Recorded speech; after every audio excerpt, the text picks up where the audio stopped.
Hello everyone, कैसे हैं आप सब लोग। Welcome back to ICT virtual classroom Dehradun. मैं निखिल राणा। क्लास 12 का अपना मैथ्स का टॉपिक हम कंटिन्यू रखेंगे, जो कि एप्लीकेशन ऑफ डेरिवेटिव्स, यानी कि जिसके अंदर हम सीखते हैं कि डेरिवेशन जो हमने अभी तक सीखी, डिफरेंशिएशन जो हमने अभी तक सीखा, उसका यूज क्या है, उसको कैसे हम यूज करते हैं, है ना, कैसे उसको डेली लाइफ में यूज किया जाता है। तो चलिए चलते हैं स्मार्ट बोर्ड की तरफ और करते हैं क्लास को शुरू। कल मैंने आपको एक क्वेश्चन दिया था, तो उसको शुरू करते करना।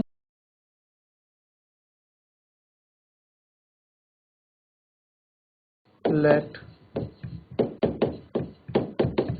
एनी इंस्टेंट ऑफ, किसी भी इंस्टेंट ऑफ टाइम टी पे, ठीक है, टाइम टी पे हमने माना द रेडियस सर्कल भी आर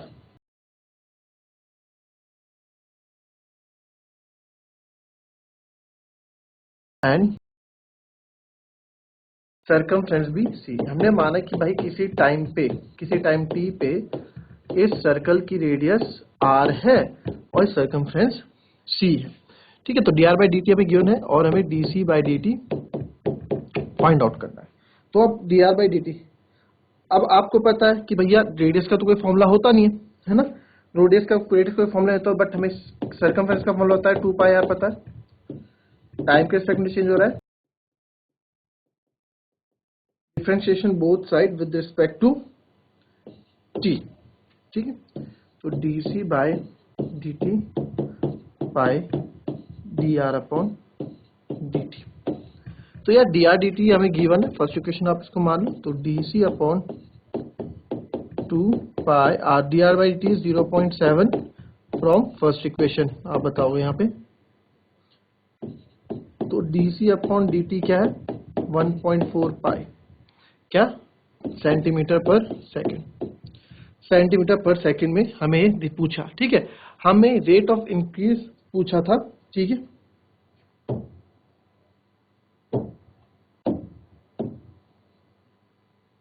ठीक है, तो ये था क्वेश्चन में रेट ऑफ इंक्रीज क्या है।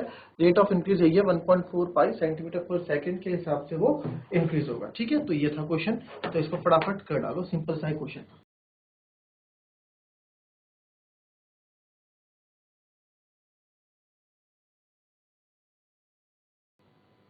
तो इस क्वेश्चन में आप देखेंगे the length x of a rectangle is decreasing at the rate of 5, कितने रेट से, 5 सेंटीमीटर पर मिनट के हिसाब से डिक्रीज हो रही है।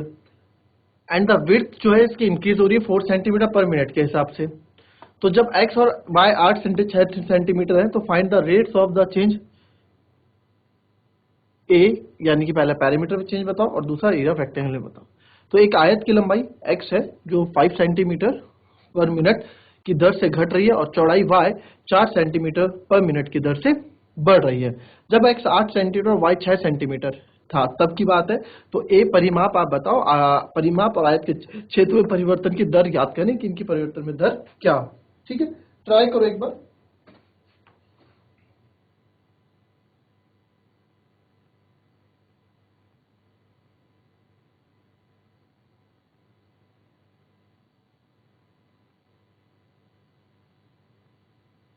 क्वेश्चन में देखो पहली बार डिक्रीजिंग आपको दिख रहा है। ठीक है, अभी तक हम इंक्रीजिंग वाला कर रहे थे ना, डिक्रीजिंग वाला। पहले लिख लो इस क्वेश्चन को, फिर मैं बताता हूँ।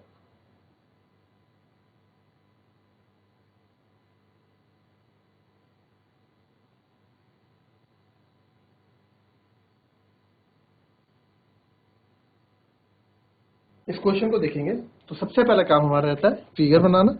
तो फिगर हम बना देते हैं। सर ये रेक्टेंगल हो गया एक, ठीक है। अब इस रेक्टेंगल में क्या बोला है, जो इसकी लेंथ है ना, जो इसकी लेंथ है बच्चों, एक्स जो बोल रहा है, जो एक्स ऑफ है रेक्टेंगल लेंथ है, इस डिक्रीजिंग, कम हो रही है, घट रही है at the rate of 5 centimetre per minute. यानी टाइम चलता जा रहा है और उस टाइम पे ये टाइम बढ़ रहा है तो ये घट रहा है। ठीक है, ये बोल रहे हैं। ठीक है, फिर आगे गए हम, आगे इसने बोला and the width increasing at the, और विड्थ क्या है, जो हमारी वाई है वो इंक्रीज हो रही है टाइम के साथ। ठीक है, 4 सेंटीमीटर पर मिनट के हिसाब से। तो किसी पर्टिकुलर टाइम पे जब x 8 है और y 6 आ जाता है किसी पर्टिकुलर टाइम पे, तो find the rates of the change of a parameter and the area of rectangle. ठीक है, अब देखो इस क्वेश्चन में आपको क्या करना है, find the rate of a change of a. अब इसमें आप क्या करेंगे, देखो अब देखो हमें जो पहली लाइन हम हमेशा लिखते हैं, आप ये बोलेंगे let any instant of time T, यानी कि किसी भी टाइम टी पे हमने माना कि let any instant of time T, यानी किसी टाइम टी पे हमने माना कि जो पैरामीटर है वो पी होगा। पैरामीटर को पी से करेंगे हम डिनोट, है परिमाप पी होगा, और जो इसका क्षेत्रफल होगा एरिया बी ए। ठीक है, आप सिंपल भी लिख सकते हैं कि माना हम इसको सिंपल भी लिख सकते हैं कि माना आयत का क्षेत्रफल ए है और इसका परिमाप पी है।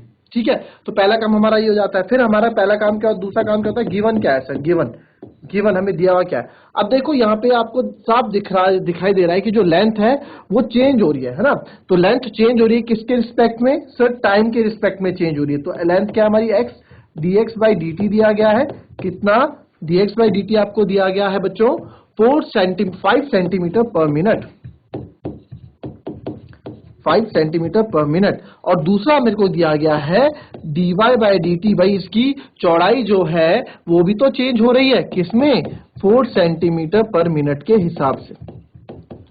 बट इसमें एक चीज आप देखो, मैंने आपको जब स्टार्टिंग में जब हमने चीजें करी थी तो एक चीज आपको बताई थी यहाँ पे कि अगर आपके पास दोनों कंडीशंस बढ़ रही हैं, x भी बढ़ रहा है y भी बढ़ रहा है ना, ऊपर वाला क्या होता है, ऊपर वाला हमेशा क्या होता है, जो मैंने आपको हमेशा बताया था कि जो ऊपर वाला रहता है ये डिपेंड रहता है किस पे, नीचे वाले पे। तो नीचे वाला क्या रहा, नीचे वाला इंडिपेंडेंट है, बिल्कुल आजाद है, किसी पे डिपेंड नहीं है। यानी कि जैसे देखो कोई सर्कल है, ठीक है, इसका रेडियस अभी 2 सेंटीमीटर है, तो अगर मैं इसका रेडियस बढ़ा दूंगा, इसका रेडियस 3 सेंटीमीटर कर दूंगा तो इसका एरिया बढ़ जाएगा।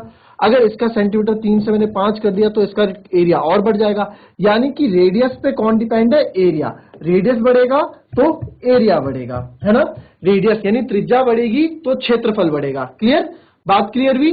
तो हमेशा इस बात को याद रखना, जब इस तरह के क्वेश्चन आते हैं तो ऊपर क्या होता है हमारा, ऊपर हमारी वो चीज होती है जो डिपेंडेंट होती है, जिसपे हम चीजें डिपेंड करते हैं। जैसे आपको यहाँ पे देखो, मैंने आपको बताया था कि पहले हम डायग्राम बनाते हैं, और इसमें यहाँ मैंने आपको बताया था dy बाई डी, हम कर तो देते हैं, dy बाई dx हम करते हैं, है ना, ये हमने अभी तक निकाला। बट ये होता क्या है, dy बाई dx क्या होता है कि किस पे कितना चेंज आया है ना। तो यानी y पे क्या चेंज आया, x के रिस्पेक्ट पे। जैसे ये y इक्वल्स टू यहाँ पे x स्क्वायर था, अगर x की जगह मैं 2 डालूंगा, 2 स्क्वायर कितना हो जाएगा y, 4, क्यों, 2 का स्क्वायर 4 और y की वैल्यू हो जाएगी 4। अगर x की जगह 3 डालूंगा, 3 का स्क्वायर हो जाएगा 9, तो ये क्या है, y है ना। तो y किस पे डिपेंड है, पूरा x की वैल्यूज पे डिपेंड है। तो जो चीज डिपेंड रहती है वो ऊपर, और जो चीज इंडिपेंडेंट रहती है वो नीचे होती है ना। ये चीज आपको थोड़ा बहुत रिवाइज में करा दिया इस चीज को लेके।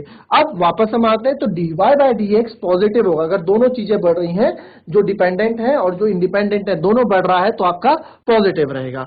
अब दूसरे केस में अगर if x is positive, x यानी कि आपका जो जिस पे डिपेंड है वो तो पॉजिटिव है, और जो डिपेंडेंट है वो नेगेटिव है, तो आपकी value dy by dx negative हो जाएगी। सिंपल सी बात है। तो यहाँ पे आपने देखा कि आपका ये जो बढ़ रहा है टाइम पे डिपेंड है, तो टाइम तो क्या है, पॉजिटिव है, और जो ये x है, लेंथ है, ये नेगेटिव दे दी यहाँ पे। ठीक है, नेगेटिव क्यों देंगे हम यहाँ पे, क्योंकि ये घट रही है, देख रहे हो, डिक्रीजिंग बोला है, घट रही है, डिक्रीजिंग कम हो रही है। तो यहाँ पे सीधी सी बात हो गई कि ये जो dy बाई dx है बच्चों, यहाँ पे माइनस आ जाएगा, ये dy बाई dx में -5 सेंटीमीटर पर मिनट होगा। ठीक है, इतनी सी बात है ये। अब देखो आपको जहां भी डिक्रीजिंग दिखेगा ना, आप माइनस लगा देना, सिंपल सी बात है, बात खत्म। बट मैं आपको चीजें समझा रहा हूं, उसके पीछे का कारण मैं आपको समझा रहा हूं कि उसके पीछे का कारण है क्या। क्लियर। तो dy बाई dx भी आपका -5 सेंटीमीटर पर मिनट हो गया, और dy बाई dx भी आपका 4 सेंटीमीटर पर मिनट हो गया। चलो जी आगे पढ़ते हैं। जब when x equals to 8 centimetre and y equals to 6 centimetre होगा, तो भैया जब x ना किसी टाइम पे बोला है ना, किसी टाइम पे मान लो 10 बज रहे हैं, 11 बज रहे हैं, कुछ भी वो टाइम है, तो उस वक्त x 8 हो जाता है और y 6 सेंटीमीटर हो जाता है। तो बताओ इस वक्त ना पेरीमीटर में कितना चेंज आ रहा है और उसके एरिया ऑफ रेक्टेंगल में कितना चेंज आ रहा है। ठीक है, तो ठीक है सर, हमारा काम क्या था, अब हम फिर देख लेते हैं। हमने डायग्राम बना दिया, how to solve a question को सॉल्व कैसे करते हैं हम।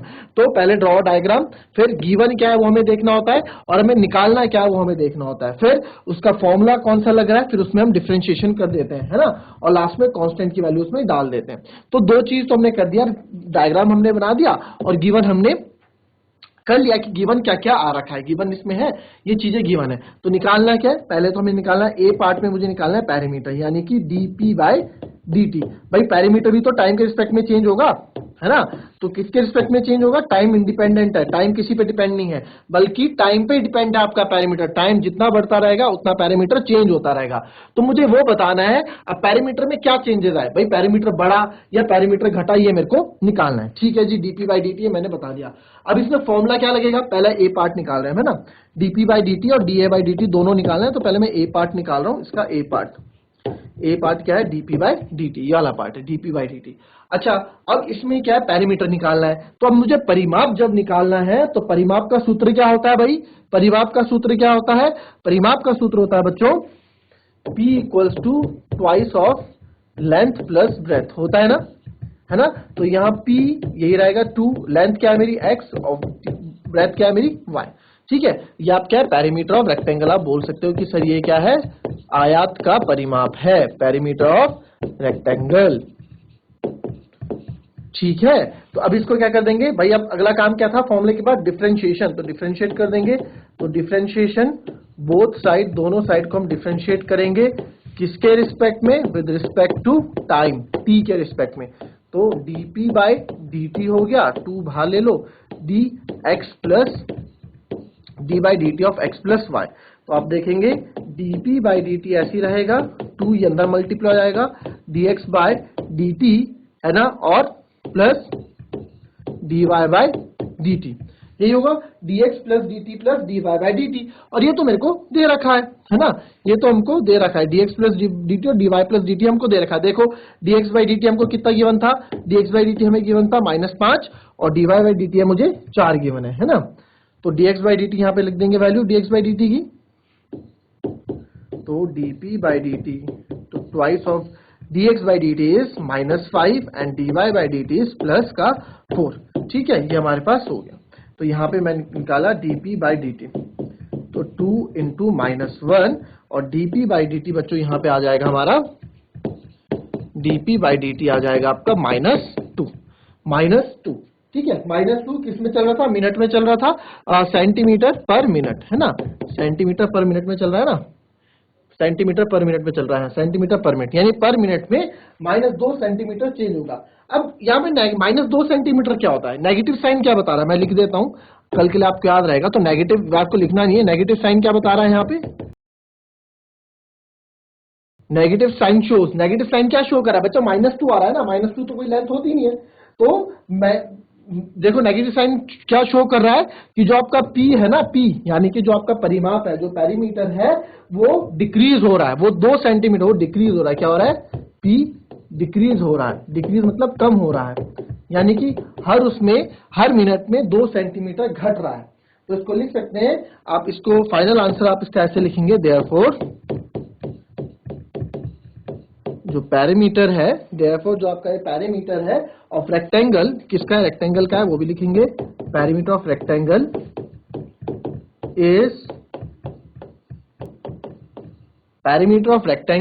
Is decreasing at the rate of किसके रेट में डिक्रीज हो रहा है? एट द रेट ऑफ कितने रेट में डिक्रीज हो रहा है? -2 सेंटीमीटर पर। यहाँ माइनस मतलब, यहाँ माइनस नहीं लगाओगे आप, क्यों? माइनस के लिए आपने लिख दिया ना, डिक्रीज हो रहा है at 2 centimetre per minute, 2 centimetre per minute के हिसाब से क्या हो रहा है बच्चों? डिक्रीज हो रहा है। तो ये हमारा इसका पहला पार्ट का आंसर तो आ गया। इसको कॉपी कर लें आप अच्छे से टाइम से, फिर उसके बाद हम आगे पढ़ेंगे, है ना? उसके बाद नेक्स्ट पार्ट करेंगे। इसको लिख लो अपना आराम से। इसको इतना आपने देखो, इतना तो आपने कर दिया होगा कि भाई dx बाई डी टी हमको गिवन दे रखा है, dy बाई डी टी हमको 4 सेंटीमीटर पर मिनट दे रखा है, ये गिवन था हमको। हमें निकालना क्या था? पैरामीटर, है ना? और आपने मान लिया है कि पैरामीटर हमने p माना और एरिया को हमने a माना। ठीक है, ये हमने कर दिया है। फिर उसके बाद ये आपको लिखना है, लिख डालो इसको।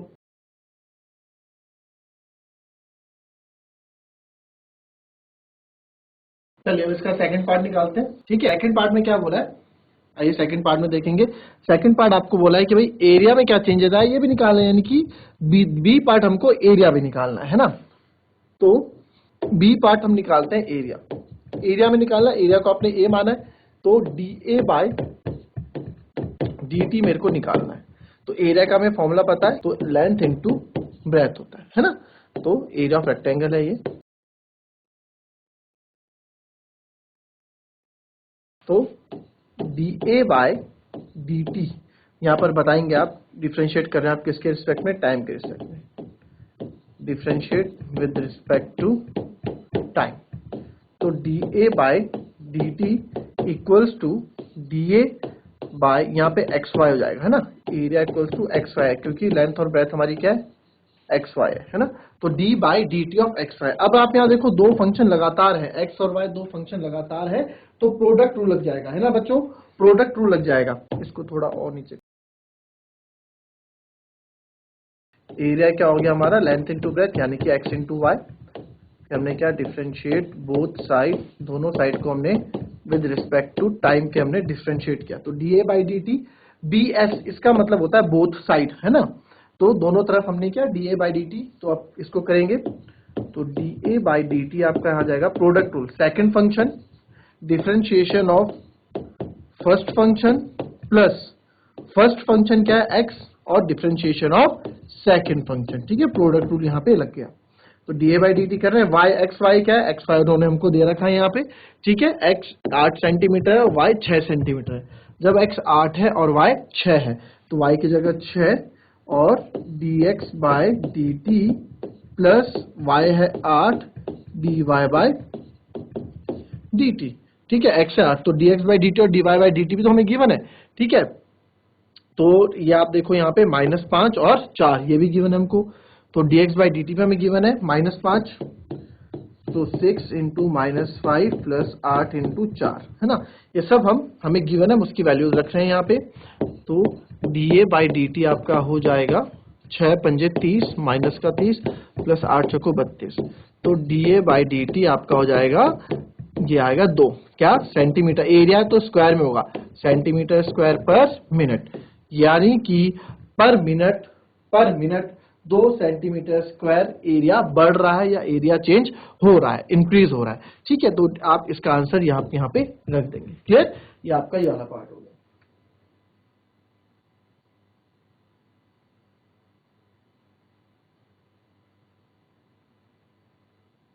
A balloon which always remains spherical on inflation is being inflated by pumping in 900 cubic centimeter of gas per second. Find the rate at which the radius of the balloon increases when the radius is 15 centimeter. यानी कि एक गुब्बारा जो मुद्रास्फीति पर हमेशा गोलाकार रहता है, प्रति सेकंड 900 घन सेंटीमीटर गैस पंप करके फ्लाई जा रहा है, वह दर ज्ञात कीजिए जिस पर गुब्बारे की त्रिज्या 15 सेंटीमीटर होने पर बढ़ जाती है। तो हिंदी में थोड़ा कॉम्प्लिकेटेड होता है क्वेश्चन समझना, इंग्लिश में क्वेश्चन बहुत इजी रहता है कि बैलून है जो हमेशा स्पेरिकल रहता है इन्फ्लेशन यानी कि फूकने पर, ठीक है, इन्फ्लेशन मतलब फूकने पर है, यहाँ मुद्रास्फीति नहीं होगा इसका मतलब, यानी कि जब उस पर हवा डालते हैं, ठीक है। On inflation is being inflated by pumping is 900 cubic centimetre, यानी कि आपको यहीं से पता लग गया, या देखो क्यूबिक सेंटीमीटर बोला है तो सेंटीमीटर क्यूब यानी कि किसकी बात कर रहा है, कितना वॉल्यूम की बात कर रहा है, वॉल्यूम होता है ना सेंटीमीटर क्यूब पे, गैस पर सेकंड भैया इतना, इसमें क्या हो रहा है, पंपिंग हो रही है। Find the rate at which the radius, आप बताओ तब कितना चेंज होगा जब रेडियस इसका कितना होगा, 15 सेंटीमीटर होगा। तो ये आपसे पूछ रहा है, तो क्वेश्चन लिख लो एक बार, फिर उसके बाद बताता हूँ उस क्वेश्चन को।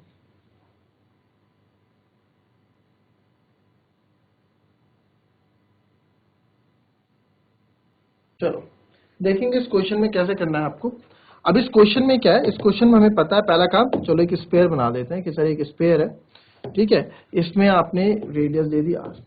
तो यहाँ तो एक चीज मुझे पता लगा कि 900 क्यूबिक सेंटीमीटर की बात हो रही है, यानी कि किसमें चेंज हो रहा है, चेंज इन वॉल्यूम और टाइम के रिस्पेक्ट में, है ना, dV बाई dt मतलब चेंज इन वॉल्यूम। तो वॉल्यूम में कितना चेंज हो रहा है भाई, वॉल्यूम में चेंज हो रहा है सर 900 क्यूबिक सेंटीमीटर क्यूब पर सेकेंड, ठीक है। फर्स्ट इक्वेशन मान लो गिवन है, मेरे को दिया हुआ कि भाई ये चेंजेस इसमें हो रहे हैं। फिर आपको बोला है कि find the rate at which the radius of the balloon increases, भाई dr बाई dt, यानी कि मेरे को क्या निकालना है, मेरे को dr रेडियस में कितना चेंजेस आएगा इसके रिस्पेक्ट में dr बाई dt, जब क्या, जब रेडियस क्या होगा 15 सेंटीमीटर होगा, है ना, ये मेरे को निकालना है, ठीक है। भाई देखो यहाँ पे सिंपल सा क्वेश्चन है। अब देखो अभी तक हम क्या कर रहे थे, अब रेडियस को निकालने के लिए मेरे पास कोई फॉर्मूला तो नहीं है, जैसे पिछले क्वेश्चन में हमने देखा कि पैरीमीटर हम निकाल रहे थे, तो पैरीमीटर के लिए आपके पास फॉर्मूला था, है ना, बट रेडियस को निकालने के लिए तो कोई फॉर्मूला नहीं है हमारे पास, है ना। तो हम क्या करेंगे, जो जिस चीज का फॉर्मूला है और जो चीज गिवन है उसी को देख लो। इसका तो फॉर्मूला होता है, वॉल्यूम का फॉर्मूला तो होता है। तो वॉल्यूम ऑफ स्फीयर क्या होगा, V 4/3 पाई आर क्यूब। होता है कि नहीं होता, जहां पे आर क्या है, रेडियस। आप बताएंगे आर है रेडियस, ठीक है। तो V इक्वल टू 4/3 क्यूब, तो इसको हम कर देंगे differentiate with respect to T। T के रिस्पेक्ट में डिफ्रेंशिएट कर देंगे। तो dV/dt 4/3 पाई भी आपका ऐसे ही रहेगा, पाई में भी आपको कोई चेंज नहीं आएगा, कांस्टेंट है। तो d/dt ऑफ आर क्यूब, ठीक है। अब यहां देखो, तो dV/dt यहां पे आ जाएगा 4/3 पाई d/dt ऑफ आर क्यूब, यानी कि 3r² हो जाएगा, और dr/dt, ठीक है। अब dr/dt तो मेरे को निकालना है, ठीक है, बट dV/dt मेरे को गिवन है ना, ये गिवन है यहाँ पे।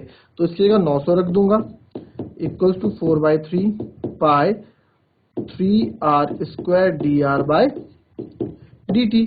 तो मैं यहां देख सकता हूं कि 3 से 3 कैंसिल हो रहा है ना, 3 से 3 कैंसिल हो रहा है। तो उसके बाद यहां कर देंगे, तो बचेगा क्या मेरे पास बचा 900 equals to 4 pi r² dr/dt।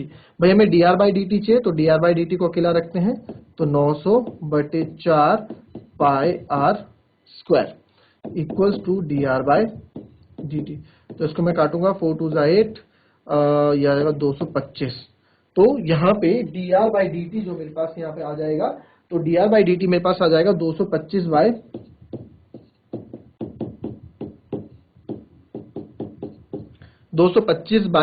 r², ठीक है।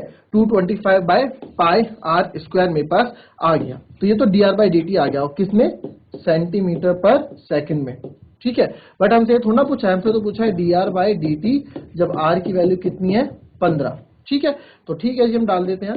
तो 225/पाई, r कितना है 15, तो r की जगह डालूंगा 15 का स्क्वायर। तो आगे आप देखेंगे 225/पाई 15 का स्क्वायर क्या होता है, 225 ही होता है। तो आप यहां देख सकते हैं कि 225 से 225 कट गया, बचा मेरे पास आंसर क्या, तो dr/dt मेरे पास क्या बच जाएगा, 1/पाई। तो 1/पाई सेंटीमीटर पर सेकंड, यहाँ जगह कम है, तो सेंटीमीटर पर सेकंड आप ऐसे लिख के अपना आंसर छोड़ देंगे, ठीक है। तो इस तरह से क्वेश्चन होगा, बहुत सिंपल सा ये क्वेश्चन है, इसमें कोई चेंजेस आपके नहीं होंगे, ठीक है। ये थी बच्चों हमारी आज की क्लास। इसमें अभी हम और भी अच्छे क्वेश्चंस करेंगे, ठीक है। तो बहुत सिंपल से हैं, इसमें डरना नहीं है। क्वेश्चन के लेंथ देख के भाई इतना लंबा क्वेश्चन आ गया, कैसे सॉल्व होगा। हाँ, लेंथी जरूर है, बट करना बहुत आसान है ना। स्टेप बाय स्टेप हमें चीजें करनी है, और चीजें बहुत आसानी से इसमें हो जाती है। कुछ भी इसमें ऐसा कोई रॉकेट साइंस नहीं है कि इसमें आपको बहुत कुछ सोचना पड़ेगा। तो पहली एक्सरसाइज तो बहुत ही आसान एक्सरसाइज है ये, और इसमें कुछ क्वेश्चन और रहते हैं, उसको हम अपनी नेक्स्ट क्लास में करेंगे। तो तब तक के लिए be happy, be healthy and be safe. Thank you and have a nice day.